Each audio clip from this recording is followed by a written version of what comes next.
ওই তো চঞ্চল এসে গেছে। তোর এখনো দেরি করার অভ্যাস গেল না বল? কতদিন পর ছুটিতে বাড়িতে এলাম বলতো। বাড়িতেও তো অনেক কাজ থাকে। শুধু আমাদের এই সব বন্ধু মিলে সেই আগের মতো আড্ডা দেওয়া কম্পালসারি, তাই সব ফেলে আসে। তারপরে বল রমেন, তোর কি খবর? এই চলছে, প্রাইভেট সেক্টরে কাজ, বুঝিস তো, সারা বছর যা কাজের চাপ। আর দেবু, তোর কি খবর? আমার ব্যবসাটাও এখনো একটু মন্দাতেই চলছে, আগের মতো সেই রমরমাটা নেই আর। ওহো, ব্যবসায় অমন একটু চলতেই থাকে, অত ভাবিস না তুই। হ্যাঁ, তা যা বলেছিস। দেখ কি সুন্দর, আজ আমরা সবাই আবার এক জায়গায় হয়েছি, শুধু অমিয়টাই নেই। সত্যি, কি যে হলো কিছুই বুঝলাম না। 4-5 দিন আগেও ছেলেটার সাথে আমার ফোনে কথা হয়েছিল, একটু বিষণ্ণ লাগছিল ওকে, তবে ও বলেছিল আজ আসবে। আমিও বাড়ি আসা থেকে ওকে অনেকবার ফোন করেছিল, কিন্তু ফোনটা কন্টিনিউ সুইচ অফ বলে যাচ্ছে। গত 3-4 দিন ধরে ওর ফোন অফ। আমরাও প্রত্যেকে অনেকবার ফোন করেছি ওকে। আসলে আগে কখনো এমন হয়নি তো, ওই জন্য চিন্তা হচ্ছে একটু। যতই ব্যস্ত থাকুক, ও যোগাযোগ সবসময় রেখেছে। আর এমন এতদিন টানা ফোনের সুইচ অফ ওর প্রফেশনের সাথেও যায় না। আফটার অল ও একজন ডাক্তার, এভাবে কেন এতদিন যোগাযোগের বাইরে রয়েছে কে জানে। কি এমন হলো ওর সাথে? যাই বলিস, বেশ চিন্তা হচ্ছে কিন্তু বিষয়টা নিয়ে। আমি যতবার ছুটিতে বাড়ি এসেছি, প্রতিবারই যার যত ব্যস্ততাই থাকুক না কেন, চারজনই একসাথে হয়ে আড্ডা দিয়েছি। অমিও যে কেন এবার এমন করলো কিছুতেই মাথায় আসছে না। আচ্ছা, ও যে নার্সিংহোমে বর্তমানে রয়েছে, সেখানে একবার খোঁজ নিবি? অন্তত ও ঠিক আছে কি না সেটুকু তো জানা যাবে। না থাক, আপনাদের আর অত কষ্ট করতে হবে না। আমি হাজির হয়ে গেছি আপনাদের মধ্যে। এ কি, তুই? তুই কোথা থেকে এলি? কিরে বল। কি চমকে দিলাম তো? চমকে দিলি তো বটেই, কিন্তু তুই ছিলি কোথায় এই কটা দিন? তোকে কতবার ফোন করেছি আমরা, কোনো পাত্তাই নেই তোর। কত চিন্তা হয়েছে আমাদের জানিস? আসলে একটু সারপ্রাইজ করতে চেয়েছিলাম তোদের। আমি তো ভেবেছিলাম তুই বুঝি আসবি না। আসবো যে কথা দিয়েছিলাম, কিভাবে না এসে পারি বলতো। যাক, সবাই ভালো আছিস তো? কতদিন পর আবার সবাই একসাথে হলাম বলতো। আমরা ভালো আছি, তুই বলতো, তোর কি খবর?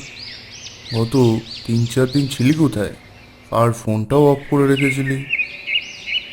সে অনেক ঘটনা, আর আমি ফোনটা অফ করিনি, সে নিজেই অফ হয়ে গেছে।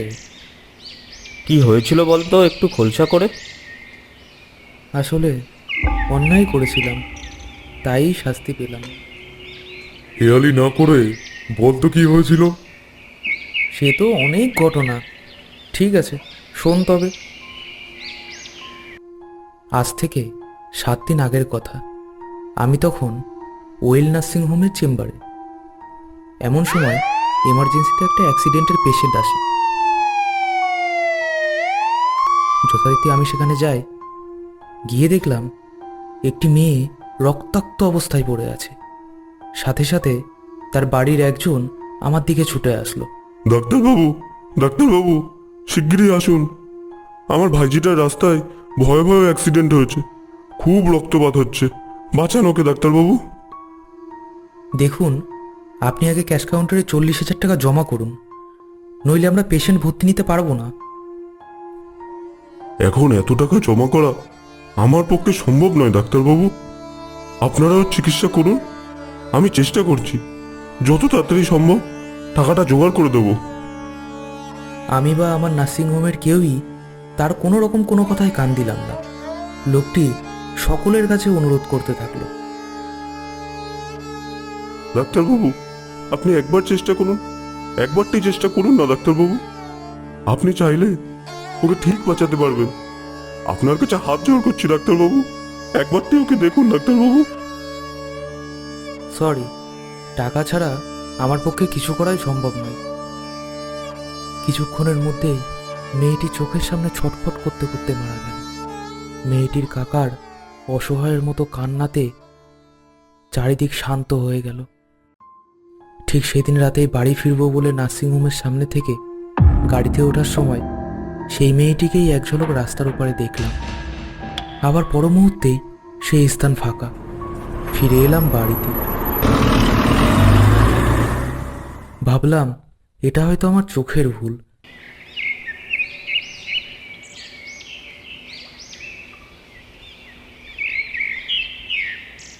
একইভাবে সেদিনও নার্সিংহোমের চেম্বারে সেই মেয়েটিকেই আমার পিছনে দেখলাম।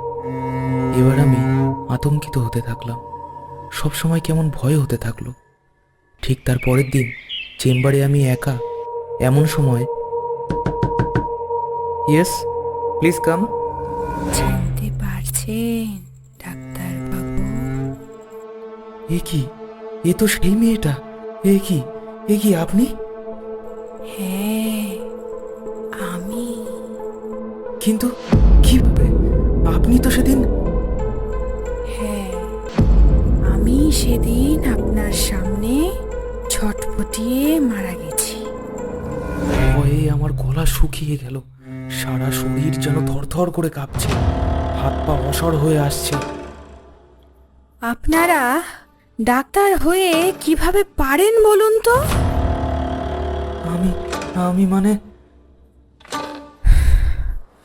কি মানে? কিসের মানে? এভাবে একজনের প্রাণ নিয়ে নিলেন শুধুমাত্র কিছু টাকার জন্য? আমার ভুল হয়ে গেছে। প্লিজ প্লিজ আমাকে ক্ষমা করে দিন। ভুল? শুধুই ভুল? আপনাদের এমন একটা ভুলে কত মানুষের জীবন চলে যায়। কিছু টাকার লোভে আপনারা ডাক্তার হয়ে নিজেদের প্রধান ধর্ম বিসর্জন দিয়ে দেন। ভুলে যান আপনাদের প্রধান কাজ রোগীর সেবা করা। আমার কেমন যেন অস্বস্তি হতে লাগলো শরীরে, এবং আমি সাথে সাথেই জ্ঞান হারালাম। জ্ঞান ফেরার পর দেখলাম আমি আমার চেম্বারেরই বেডে শুয়ে। আমার সামনে আমার একজন সহকর্মী দাঁড়িয়ে আছে। আপনি ঠিক আছেন স্যার? কি হয়েছিল আপনার? অমন অচেতন হয়েছিলেন যে? ও কিছু না, ঠিক আছে সব। একটা গাড়ি ডেকে দিতে পারবে? বাড়ি ফিরবো। হ্যাঁ স্যার, গাড়ি ডেকে জানাচ্ছি। আপনি রিসেপশনে অপেক্ষা করুন।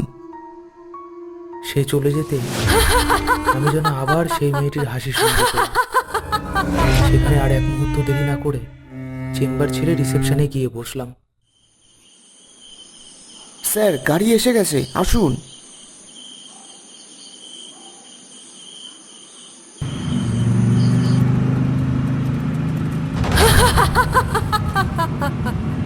এ কি আপনি? কার সাথে কথা বলছেন সাব? এখানে তো আর কেউ নেই। আপনি কাউকে দেখতে পাচ্ছেন না? আসলে আপনার কাউকে না দেখতে পাওয়ারই কথা। আপনি গাড়ি চালান। এ রাত দুপুরে কোন পগলের পল্লায় পড়লাম? এত সহজে আপনার মুক্তি নেই ডাক্তার বাবু। আমার নিজেকে তখন খুব অসহায় মনে হতে লাগলো। বারবার মেয়েটির কাকার কথা মাথায় আসছিল। লোকটি কত কাকুতি মিনতি করেছিল সেদিন আমাকে, শুধুমাত্র মেয়েটিকে বাঁচানোর জন্য। সত্যি, মানুষ বিপদে পড়ে কত আশা নিয়ে আমাদের কাছে ছুটে আসে, আর আমরা সামান্য কিছু টাকার লোভে গাফিলতি করি। ছি! কি ডাক্তার বাবু, চাইলেই আমায় সেদিন বাঁচাতে পারতেন তো? বলুন, জবাব দিন। আমার ভুল হয়ে গেছে। প্লিজ আমার ক্ষমা করে দিন আমাকে। আপনি ক্ষমার অযোগ্য। আপনাকে আজ ক্ষমা করলে আপনি আগামীতে আবার একই ভুল করবেন। তাই আপনার এই ভুলের একমাত্র সাজা হলো মৃত্যু।